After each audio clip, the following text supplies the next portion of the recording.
Have you ever thought how to speed up your IT career? Have you ever thought why some engineers, architects, leaders, and scientists are more successful than others? My name is Łukasz Karwacki and I love asking questions. I invited here many industry experts with different backgrounds and point of views. This is Engineering Growth Club podcast. Welcome on board. Hi, and very warm welcome to our special guest today, Gosia Syta, behavioral and personal impact expert. Hi, Gosia. How are you today? I'm great, thank you. Happy to be here. How are you, Lucas? Thanks, I'm good. So, let's get started. You as a personal impact expert, I'm sure you have some observation. Especially recently we are working from home, how we can become more visible by our leaders across the business. What would you like to share with us? I do indeed. The fact is that no matter if we are in an in-person or a virtual meeting, those who are invisible to their bosses are overlooked for promotion. So my partner is a front-end developer and he is the team leader of a tech startup. And when I was preparing for this conversation, I asked him, what are the things that your teammates can do in Zoom meetings that would make them more visible to you as their boss? And he was like, you know what? I work for a tech startup. I don't care what they look like. It's not important. What's most important is the code. And I was like, okay, that's very helpful. Thank you very much. And and then I said, well, let me ask you again a different question. Is there anything about the way that your team members present themselves and communicate that really gets on your nerves? And then it started. You have to know that my partner is a man of few words, very few words. But he went on a rant. He was like, first of all, I can't see them. Some of them have their video off. Some of them have light in their back, so they look like they are in a witness protection program. And when I can see them, they look funny. Sometimes I can see up their noses. Sometimes I can see their ceilings with the little head on the bottom of the screen. Sometimes their backgrounds are super distracting. Some of them have whiskey bottles at the back. Others have unmade beds or silly virtual backgrounds. So that's one thing, the way I see them. The second thing, I can't hear them. They have poor audio quality.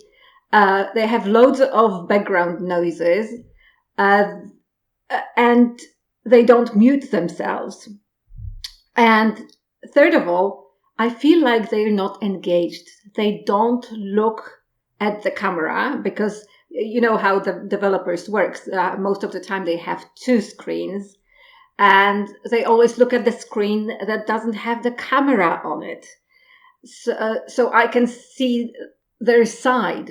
And I get an impression that they don't engage in the meeting. They're not interested or they do something else completely.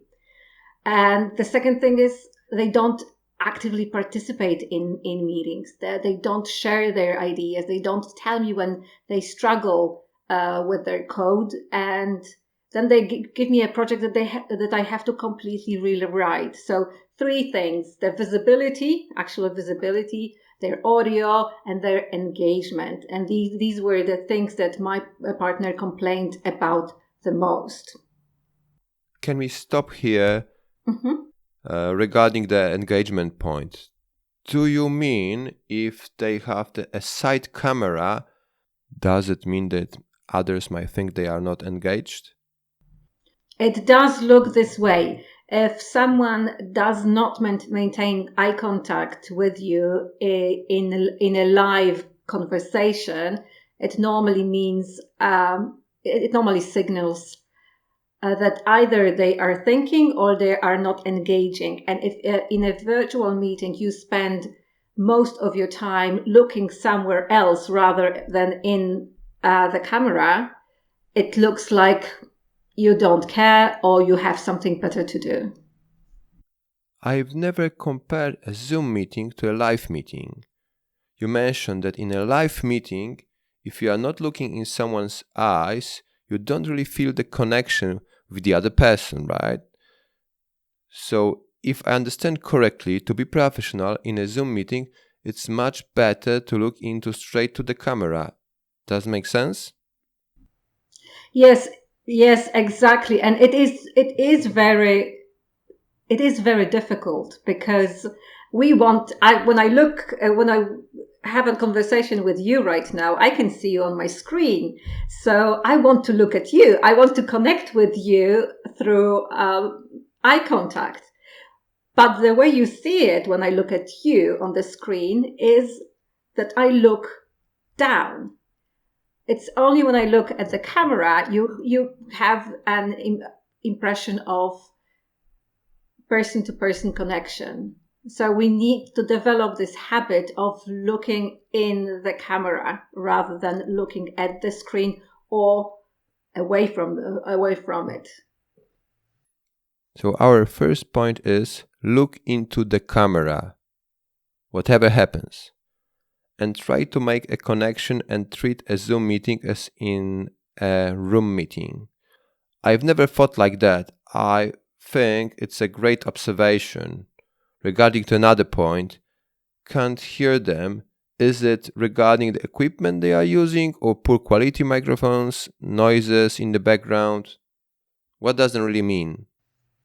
Many people use audio on their laptops, and it's really poor quality because it picks up all the background noises. So my advice would be to use an external mic.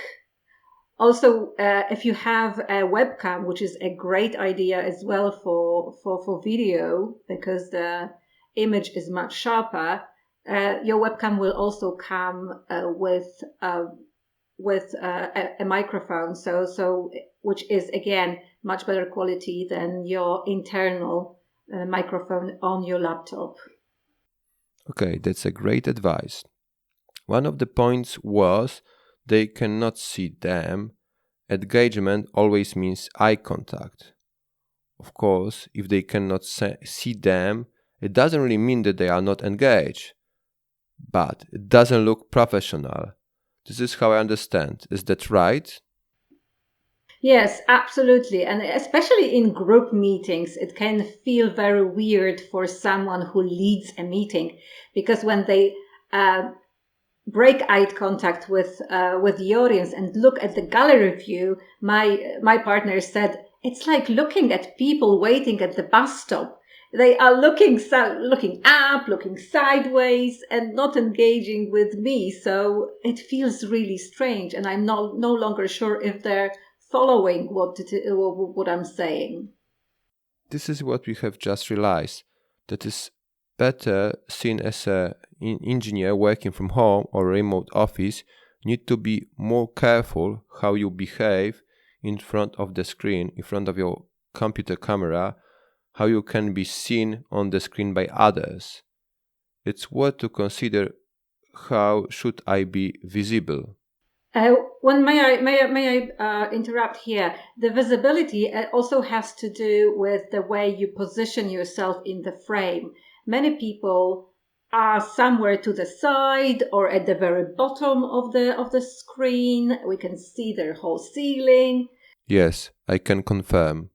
And in a conversation, you see a person from the waist up. Normally, when you sit across the table, this is the look that you are used to, and this is what we want to recreate in a virtual meeting.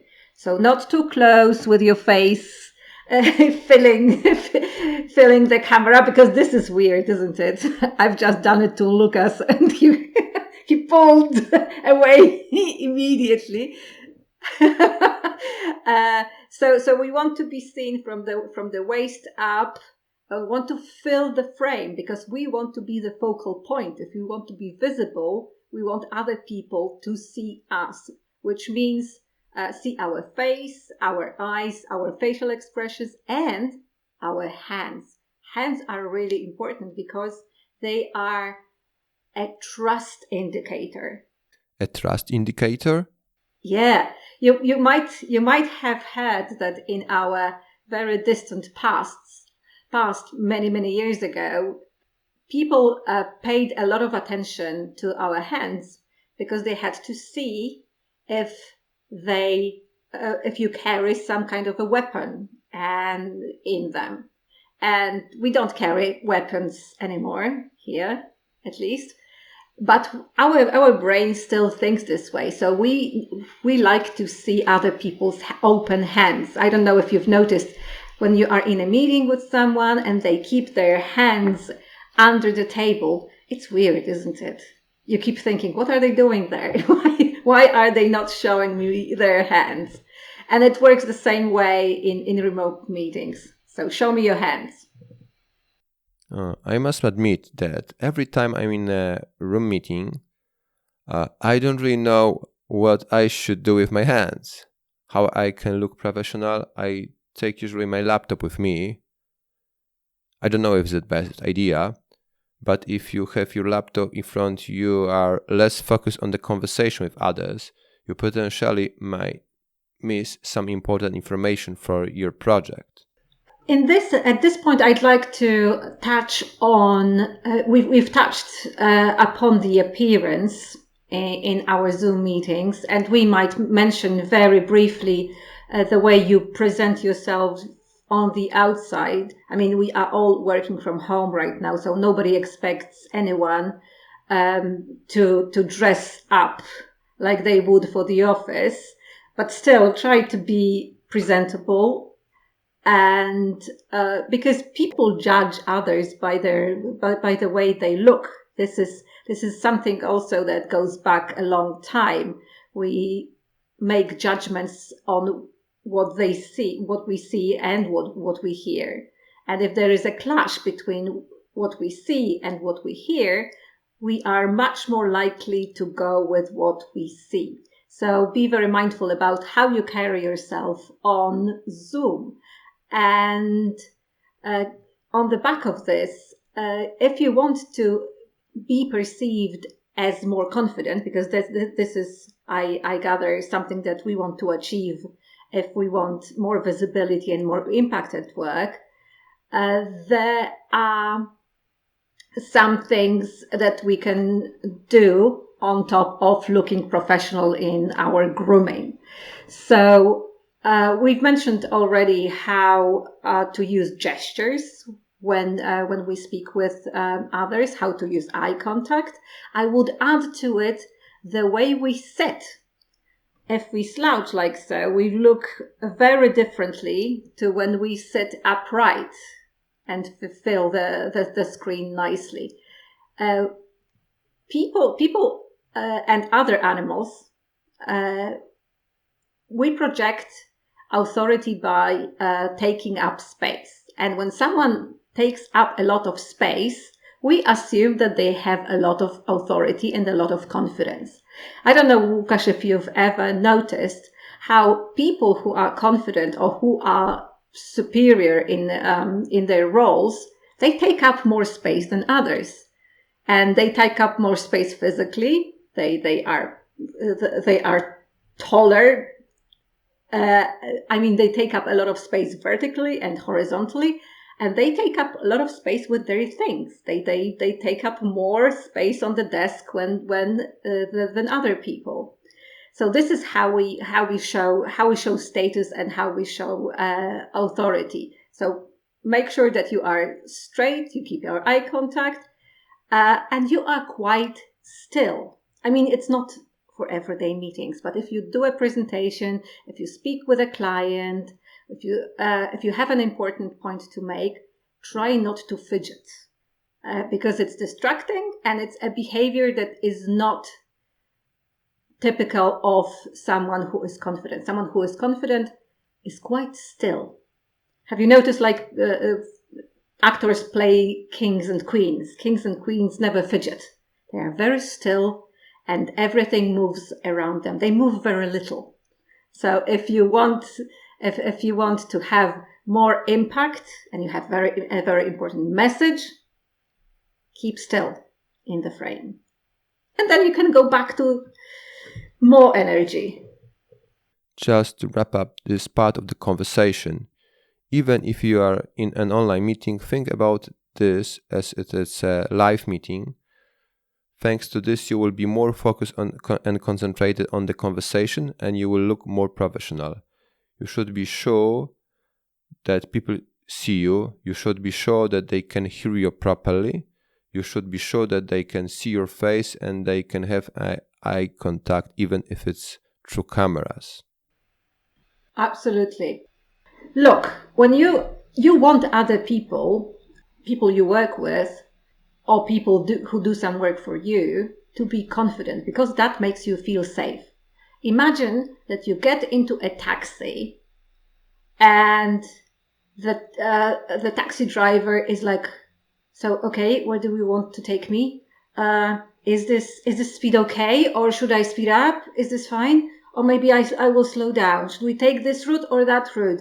Is it fine? You want them to take control and give you signs, non-verbal signs and verbal signs, that they are confident, that they know what they are doing. Because we need that from other people, especially from people who are leaders or aspire to be leaders. And going back to your question about filling the frame, let's have these. Let's have an experiment. Look at me. I'm gonna reposition my camera and put it away from me. Look at this. I'm getting smaller. I'm getting insignificant. And look at that. I'm slowly filling the frame so that now we can have a face-to-face conversation with nice eye contact and connection. What difference did it make for you? I've just thought the same. I feel now better connected when you are sitting closer to your camera, so I see you closer on the screen. I have a feeling that we have more now in common. Thank you very much for this experiment. In our engineering life, we don't really focus on that. We are really result-oriented. It sounds like it changes completely my point of view to Zoom conversation, especially nowadays. We are supposed to stay long at home and more likely work from the distance. Absolutely. And it's important that these things might see, when I speak with my partner who is a web developer, when I speak with him about those nonverbal way of communicating, he's like, oh, I don't pay enough attention to it. But then when he describes his relationships with his teammates, it turns out that nonverbal communication is really, really important for the way we see other people. But also, of course, verbal communication is as important, and something that he did say is, and something that research confirms is very important. If you want to be seen as leadership material, you need to contribute to the conversation. It's not enough to just be in a meeting. You need to be there with your thoughts, with your opinions, and contribute to the conversation. Okay, just another question which just popped up in my mind.